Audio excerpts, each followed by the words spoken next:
MLA ಅವರಿಗೂ ಕೂಡ ನೋಡ್ರಿ, ಇದು ಮೂರ್ತಿ ಕೂಡ್ಸ ಬಸವ ಒಣದ. ನಾನು ಮಿನಿಸ್ಟರ್ ಸಾಹೇಬ್ಗೆ ರಿಕ್ವೆಸ್ಟ್ ಮಾಡ್ತೀನಿ, ನೀವು ಒಂದು ಪ್ರಪೋಸಲ್ ಕೊಡ್ರಿ. ಯಾವ ರೀತಿ ಅಂಬೇಡ್ಕರ್ ಚೌಕದ ಕಾನೂನು ಪ್ರಕಾರ 100/100 ಇಲ್ಲ 50/50 ಈ ಮೂಲಿದ ಜಾಗ ಕೊಟ್ಟು ಪರ್ಮನೆಂಟ್ ಹಳೆಯ ಚೌಕ ಆಗ್ತದೆ. ಇದು ಸುಮ್ಮನೆ ಯಾರ ಬರ್ತಾರ ಮುಂದೆ ತೆಗೆಗಿ ಮುಂದಿಡಗಿ ಹಿಂದಿಡಗಿ, ಇದು ಹಿಂದಿಡಗಿ ಮುಂದಿಡಗಿ ನಂಗೆ ಆಗ್ಬಾರ್ದು. ಸುಖದೇವ್ ಸಿಂಗ್ ಮಾಗಾತಿಗೆ ಆಗೈತಿ ಹೇಳಿದಾಗ ಪರ್ಮನೆಂಟ್ ಬಸವಣ್ಣದ. ಈ ರೋಡ್ ಕೂಡ 30 ಫೀಟಿಂದ ರೋಡ್ ಇತ್ತು, ಮಿನಿಸ್ಟರ್ ಸಾಹೇಬ್ 30 ಫೀಟ್ ಇತ್ತು. ಈ ರೋಡ್ದಾಗ ಬಸವ ಕಲ್ಯಾಣ್ ಸೆಂಟರ್ ಫೀಟ್ ಬಿಟ್ಟು ನಾವು 175 ಫೀಟ್ ಬಿಟ್ಟ ಮೇಲೆ ರೋಡಿನ ಮೂರ್ತಿ ಹೊತ್ತು ಶಾಸಕರಿಗೆ ಮೊದಲು ಬಸವ ವನ ಇತ್ತು. ಆ ವನಕ್ಕೂ ಕೂಡ ನೀವು ಒಳಗೆ ಹೋಗಿ ನೋಡ್ರಿ. ದಯವಿಟ್ಟು ರಿಕ್ವೆಸ್ಟ್ ಮಾಡ್ತೀನಿ, ಒಳಗೆ ಹೋಗಿ ನೀವು.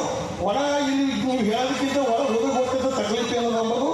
ಸೆಕೆಂಡ್ ಮನವಿ ಮಾಡ್ತೀನಿ, ಅನುಭವ ಮಂಟಪದಾಗ ಇವಾಗ ಏನು ನಮ್ದೆಲ್ಲ ಹಳೆಯ ಸಮಾಜದೊಳಗ ಉಳ್ಳಿನ ಪ್ರತಿ ಮಠದೊಳಗ ಅನ್ನೋದು. ಅದೇ ರೀತಿ ನೂಲಿ ಚಂದ್ರಯ್ಯ ಸಮಾಜದೊಳಗಿರಲಿ, ಎಲ್ಲ ಸಮಾಜದೊಳಗೆ ಜಯಂತಿ ಇದ್ದಾಗ ಕಮಿಟಿದಾಗ, ನೀವು ಕಮಿಟಿದಾಗ ನಮ್ದು ನಿಮ್ದು ಜಾಯಿಂಟ್ ಸೆಕ್ರೆಟರಿ ಇದ್ದಿರ್ಬೇಕು. ಆದರೆ ಕಮಿಟಿದಾಗ ಯಾವ ಸಮಾಜದೊಳಗೆ ತೊಗೊಂಡಿದ್ದು ಅನುಭವ ಮಂಟಪದಾಗ. ಈಗ ನಾನು ಮನವಿ ಮಾಡ್ತೀನಿ ಈಶ್ವರ ಖಂಡ್ರೆ ಸಾಹೇಬ್ರೆ, ನೀವು ಎಲ್ಲ ಸಮಾಜ 778 ಶರಣರು ಏನು ಸಮಾಜ ಪ್ರಮುಖರ ಏನು ಪೀಠಾಧಿಪತಿಗ ಅವ್ರಿಗೆ ಎಲ್ಲರಿಗೂ ದಯವಿಟ್ಟು ಕಮಿಟಿದಾಗ ಸೇರಿಸ್ಕೊಂಡು ಉತ್ಸವ ಮಾಡಿ, ಕಾರ್ಯಕ್ರಮ ಮಾಡಿ. ಅನುಭವ ಮಂಟಪದಾಗ ಹಿಸ್ಟ್ರಿ ಈಗಾಗಲೇ ಹೇಳಿದ್ರು.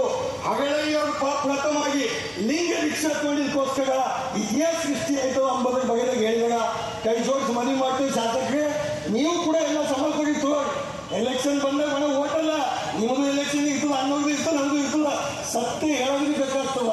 ಅದಕ್ಕೆ ಎಲ್ಲರಿಗೂ ಕಮಿಟಿದಾಗ ದಯವಿಟ್ಟು ತಗೊಂಡು ಪಟ್ಟಕರ್ತದಿಂದ ಅನುಭವ ಮಂಟಪ ಹಿಸ್ಟ್ರಿ ನಿರ್ಮಾಣ ಈಶ್ವರ ಖಂಡ್ರೆ ಸಾರ್ವಜನಿಕ ಆಗ್ಬೇಕಂತ ಹೇಳಿ ಗುರುಗಳು ಕೂಡ ಬೇಡಿದ್ದಾರೆ. ಮುಖ್ಯಮಂತ್ರಿ ಆಗ್ಬೇಕು, ನಮಗೂ ಆಸಿಲ್ಲ. ನಮ್ಮ ಅಣ್ಣ ಮುಖ್ಯಮಂತ್ರಿ ಆಗಿ ನಮಗೆ ಖುಷಿದ. ಬಸವ ಕಲ್ಯಾಣಿ 10,000 ಕೋಟಿ ಫಂಡ್ ಕೊಟ್ಟು ಹಳೆಯ ಸಮಾಜ ಅಭಿವೃದ್ಧಿ ಆಗ್ಬೇಕಿಲ್ಲ. ಅದಕ್ಕೆ ದಯವಿಟ್ಟು ಈ ರೀತಿದಾಗ ಅನುಕೂಲ ಮಾಡಿ ಅಂತ ಮನವಿ ಮಾಡಿ MLA ಹೇಳ್ತೀನಿ. ನಮ್ದು ಒಂದು 25 ಲಕ್ಷ ರೂಪಾಯಿ ಎಕ್ಸ್ಟ್ರಾ ಅಂಗಡಿದಾಗ ಫಂಡ್ ಕೊಡಿ.